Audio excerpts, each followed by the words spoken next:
ابو سفیان کو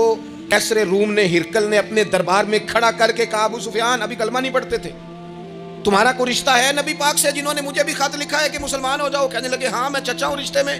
کہا وہ کیسے ہیں پیغمبر؟ تو ابو سفیان کہتے ہیں چونکہ میں مخالف تھا، میں نے وہ ساری باتیں کی جو ہم ان کے خلاف کرتے تھے۔ اس نے آخری بات پوچھی، اس نے کہا ابو سفیان یہ بتا کہ وہ جنہوں نے اعلان نبوت کیا ہے کیا کبھی انہوں نے جھوٹ بھی بولا ہے؟ تو ابو سفیان کہتے ہیں کہ 1 منٹ کے لیے میں نے کہا کہہ دوں،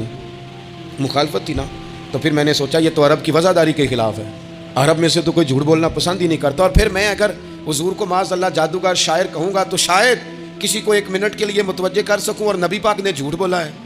یہ تو مانے گا ہی کوئی نہیں۔ کہتے ہیں بادشاہ نے پھر زور دے کے کہا سردار بتاتے کیوں نہیں، کیا کبھی انہوں نے جھوٹ بھی بولا ہے؟ تو ابو سفیان کہتے ہیں میرے ہاتھ میں چھڑی تھی، میں نے زور سے زمین پہ ماری، میں نے کہا وہ میرے رشتے میں بھتیجے ہیں، میری سخت مخالفت ہے، میں ان کے خلاف میدانوں میں نکلتا ہوں، جنگیں لڑتا ہوں، کبھی وہ غالب آتے ہیں کبھی ہم آتے ہیں، لیکن میرے سامنے وہ پیدا ہوئے،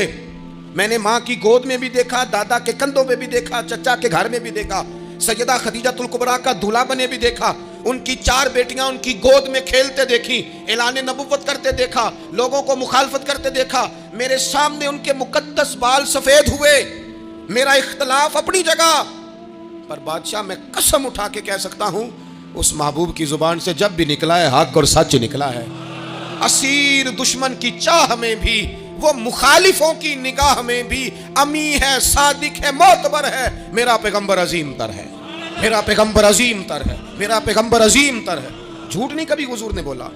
کہتے میں نے جواب دیا تو سناٹا چھا گیا سارے دربار میں، کتنے اس نے سوال پوچھے، گھنٹوں بعد سناٹا چھا گیا،